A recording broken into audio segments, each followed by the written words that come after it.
To the amendment, Senator Schoen. Thank you, Madam President. First, I'd like to make sure I ask for a roll call. Roll call has been requested. Roll call granted. To the amendment, Senator Schoen. Madam President, the amendment that I'm offering today is a bill that has bipartisan support, and I want to thank those authors who have signed on to this piece of legislation with me that provides that post-traumatic stress disorder is a presumptive illness for public safety officials.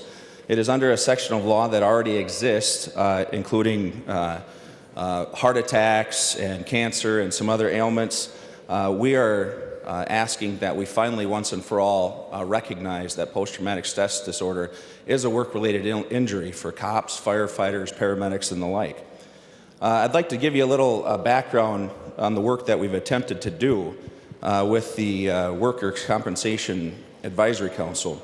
We did attempt to work through the process and move this through that group, but unfortunately we met a lot of resistance from the State Chamber of Commerce. We had meetings on April 25th, which we thought we were told we were going to have a vote on this, and without telling us, the meeting time was changed to March 22nd, and then PTSD presumption was removed altogether. We continue to fight for this, as you maybe have seen recently, news reports on Fox 9 highlighting individuals that have done the work for us that have had to leave service due to post-traumatic stress disorder. This is an important issue. You'll see handouts on your desk from me that cite some of the statistics related to suicide rates amongst firefighters and public safety officials. What I want to make clear is that this is not an easy diagnosis to obtain, Madam President. They have to exhaust their benefits after getting a diagnosis, and during a mental crisis, try to fight for help. At our initial discussions, the cities and counties actually said it's really not going to alter their costs by all that much. So the cost here is not prohibitive, and it certainly isn't to the state. Madam President, I stand to offer this today. On May 1st, 7 years ago today, Sergeant Joe Bergeron was murdered on the east side of St. Paul on a manhunt for an individual that committed a carjacking. As you can think about the things that society you don't have to deal with on a daily basis, we do. Over the weekend, we took a little road trip with a few fellow senators of mine, Senator Isaacson, Senator Wicklund, Senator Kent, and some staff, and we went through an intersection, and I had a flashback. I was a brand new paramedic in Wilmer. It was the first bad crash that I'd ever been to. Senator Lang, that was Highway 23, County Road 5. I think you know the intersection well. And a family had several small children in the vehicle. One of them was a 2-year-old on Grandma's lap. And they were moving. And when I arrived at the crash, there was a fully loaded semi of steel, nearly 80,000 pounds, parked on the side of the road with the hood tilted forward. When I crossed the intersection to the south, there was the carnage. And I can still remember the great trooper, who was a good friend of mine from New London Spicer area. It was the first time I ever met her. And she was doing CPR on a 2-year-old. That 2-year-old's injuries were beyond sustainability of life, and there were several other victims that were critically injured, and I had to tell her to stop. I will never remember or never forget that small child or the many other incidents related to sexual assault, homicides, you name it. I will not forget. And I know my brothers and sisters, like Senator Simonson and others in here, will never forget. So I ask for your support to stand up for law enforcement, firefighters, and public safety officials, that this is within this section of law, and it is not cost prohibitive. So thank you for your support. If you have any questions, I'll stand for them. Senator Atke. Thank you, Madam President. We do support law enforcement and the firefighters, but at this time in the process, with the work comp bill and the advisory council, that's why I went into some of the detail at the beginning of the bill introduction. There is a process that the advisory council and the workers' compensation department use.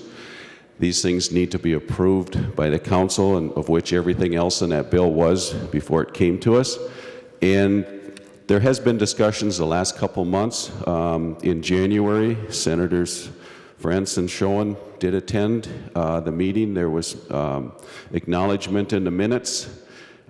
They had discussions, and it was put on the February agenda. Again, they had discussions, and at the end of that meeting, the comments from the commissioner said it's quite apparent how both business and labor feel about the issue, and that the WCAC, the Work Comp Advisory Council, is not prepared to vote. So it is an important issue. They've had a lot of discussion. They want some more discussion before they figure out how to do this, because there are some different avenues for it. So at this point in time, I would ask that people vote no on this amendment so that it can go back to the advisory council, work through this, and come back to us with a finished product. Thank you. Further discussion, I have Senator Friends. Thank you very much, Madam President. I rise in full support of this amendment, and I ask members of this body for a yes vote. We say we stand for law enforcement, for firemen, and for first responders, and this amendment does exactly that. I've worked for 30 years dealing with these accidents and having these people help our citizens survive accidents, and when they don't, deliver that news to those families. And this bill simply creates a presumption that when a member of law enforcement or the fire department or the first responders is diagnosed with PTSD, that will be treated as an occupational illness. That's all this bill does. It costs less to treat these members of our society than to let it go untreated. Further, if there's no prior diagnosis, if there is a prior diagnosis, this bill does not apply. Only when a police officer or a fireman or a first responder has never been diagnosed before, and then as a result of their job is diagnosed with PTSD, and all this bill would do would allow the employer, the workers' comp coverage, to treat it as a presumption that that came from work. And we're asking for your support to support those people that we say in this body we support all the time, those people that protect us and serve us. And if we want them to keep doing that, and if we want the next generation to apply for those jobs, I'd ask members to consider what a no vote on this amendment means. Thank you, Madam President. Senator Klein. Thank you, Madam President. Last Thursday, after we finished our work here in the Senate, I went, as I always do, to Hennepin County Medical Center, did a busy shift in the emergency department that night, as I've done throughout session. And my work there is candidly easy. It sounds heroic, but it's been made easy by a legion of young people, very often young people with a salary about a third of what mine is or less, who go home to young families. But what they do is they go out into the streets and bring in the patients for me to see in situations, as Senator Schoen described so eloquently, that are catastrophic and devastating. Emergency nurses, emergency medical technicians, police officers, firefighters. The Schoen Amendment says that we have those people's back, Madam President. It's the least we owe them. I stand in support of the Schoen Amendment. I have Senator Simonson and then Senator Osmek.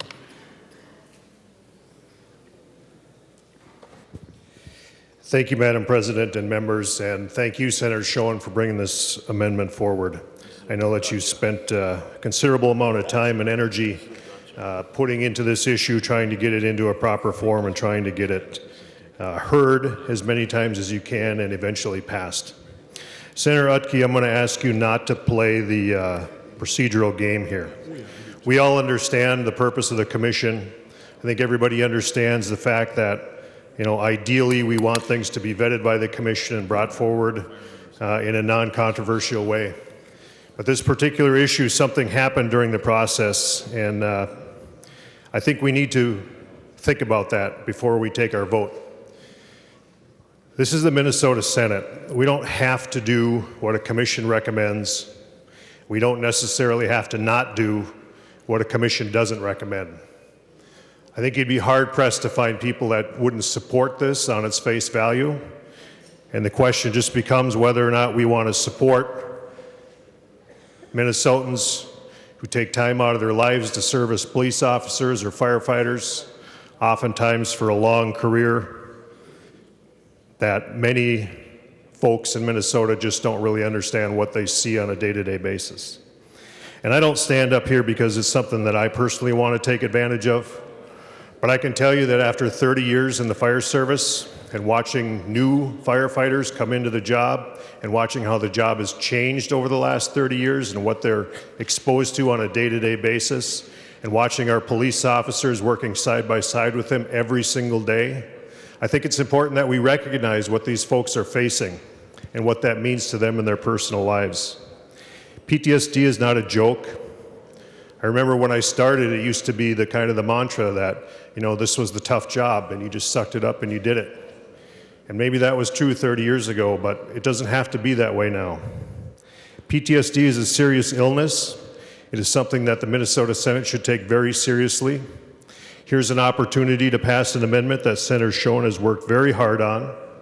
We have bipartisan support, I'm certain of it, and it's something that we can pass without breaking the budget. This isn't going to have a very negative effect on your cities or your counties' operating budgets. It's not that expensive, but it's incredibly important to the individual that has served a career or a portion of a career that is facing PTSD signs and symptoms. And if you put yourself in those shoes for just one moment, without this provision, without the Senator Schoen provision, that individual has to go through an incredibly difficult process to try to prove that that PTSD was relative to the job. It's incredibly hard, it's complicated, and it's expensive. This makes it presumptive. It makes it very easy. I think it's time that we as Minnesota State Senators put our money where our mouths are. We stand up and we support police officers and firefighters. We pass this amendment. I strongly encourage a yes vote. Senator Osmek. Thank you, Madam President. Well, Senator Simonson, I think that's one thing I'd like to hear about is the money here. Will the author yield for a question? Senator Schoen will yield. Senator Osmek. Thank you, Madam President. Senator Schoen, can you tell me the impact that this amendment will have on workers' compensation rates in the state of Minnesota? I don't believe I heard anything discussed regarding adding this and how much that would actually cost on the rates for businesses and municipalities in the state. So I'd sort of like to know what would be the impact on workers' comp rates. Senator Schoen. Thank you, Madam President. Senator Osmek, over the biennium, first off, your state Chamber of Commerce members don't employ police officers and firefighters. And so this is the only section of law that applies to. So let's be very clear. Private businesses do not employ police officers and firefighters. Number two, you asked about the cost. If the numbers of individuals who had to utilize the benefit, it would probably be about $400,000, but that would be spread over counties, cities, the state. So it could be zero, it could be 30,000 to one group, but we don't know. It's on the same track of the same section of law that covers heart attacks, cancer, that's already presumptive. If the individual now, who would be under a mental crisis, gets that diagnosis, which is very, very difficult to get, they have to fight for that benefit while they're having a mental crisis. Many times their marriage is falling apart, they're contemplating suicide, and it goes on and on. In the early discussions, that is why that number, the cities and the counties said, it would be a nominal cost and it would be able to be absorbed. Further discussion, I have Senator Jensen. Thank you, Madam President. I would speak in favor of this amendment, and I thank Senator Schoen for bringing it forth, and I think Senator Simonson speaks persuasively. This reminds me very much of making the diagnosis of PTSD in Vietnam veterans in the 1980s. They had been told over and over again that Agent Orange didn't do this and didn't do that. And finally, the veterans, the VA hospital came forth with elucidating information. It also reminds me of how many moms and dads in Connecticut were patted on the head and told that their children was suffering from growing pains prior to identifying the specific organism that causes Lyme's disease. I don't think we can let, as Senator Simonson said, I don't think we can let a process stop us from doing the right thing here. PTSD is a serious thing that it literally implodes a life. And we have a conference committee that has the chance to look further into some of these things. But I think supporting and passing this amendment will indeed change the narrative as this goes forward. And the narrative needs to be changed, particularly in light of all that's gone on in the last year or two in regards to the people that put their lives on the line. So thank you, Senator Schoen. I appreciate it. Further discussion. I have Senator Utke. Do you want to do wrap-up, or do you want me to go to Senator Newman? Senator Utke. I would offer something for a wrap-up. And the fact is, there's not a soul, I think, in this whole room that would be against what this is trying to do. We all support our law enforcement and our firefighters and everybody that serves us in those manners. What I was standing up for was the process. The advisory committee council has done a lot of good work for the workers of Minnesota now since 1992, and we were, they have a process and we're trying to uphold that. But at this point, we all support what this amendment would do. I would take it as an amendment to this bill, and so that we can move it on to conference committee and get more involved and see where we can take this. Senator Newman.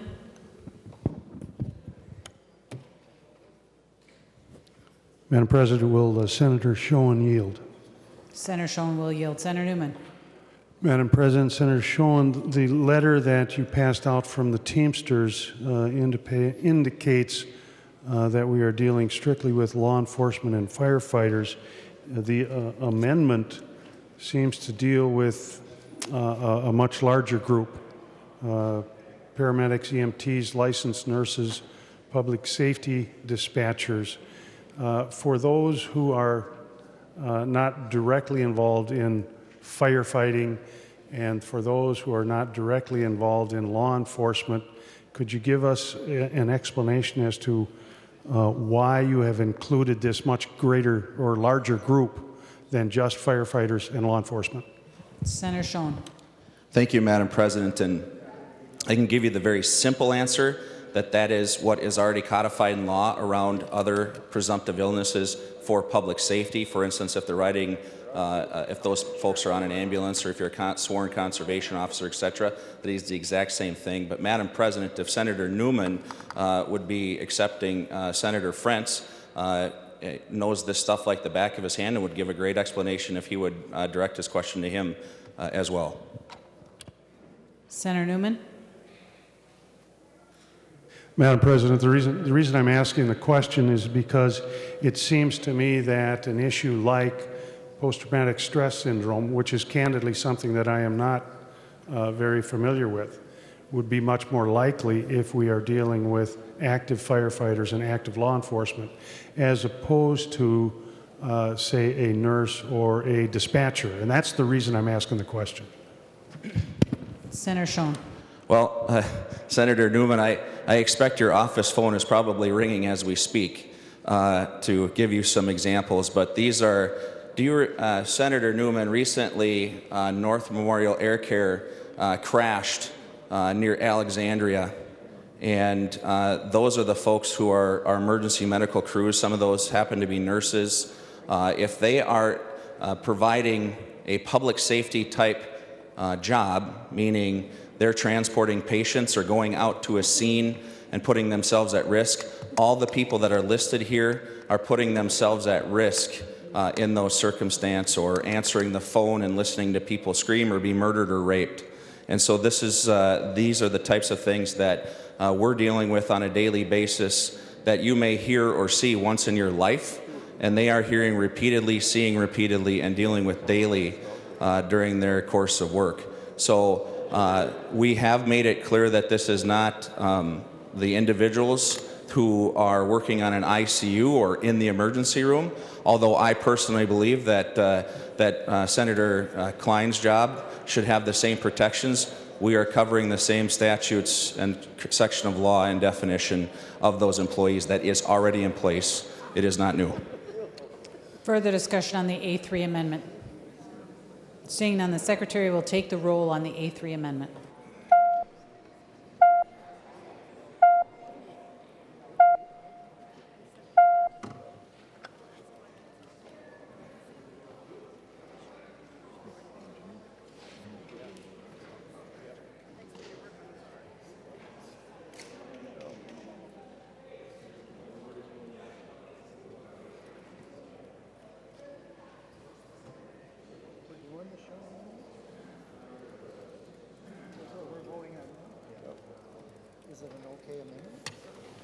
Well, it's not the best.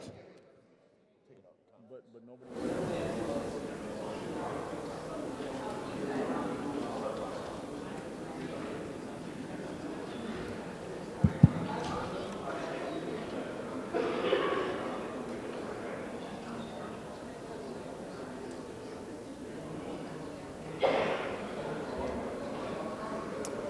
All those senators having voted who desire to vote, the Secretary will close the roll.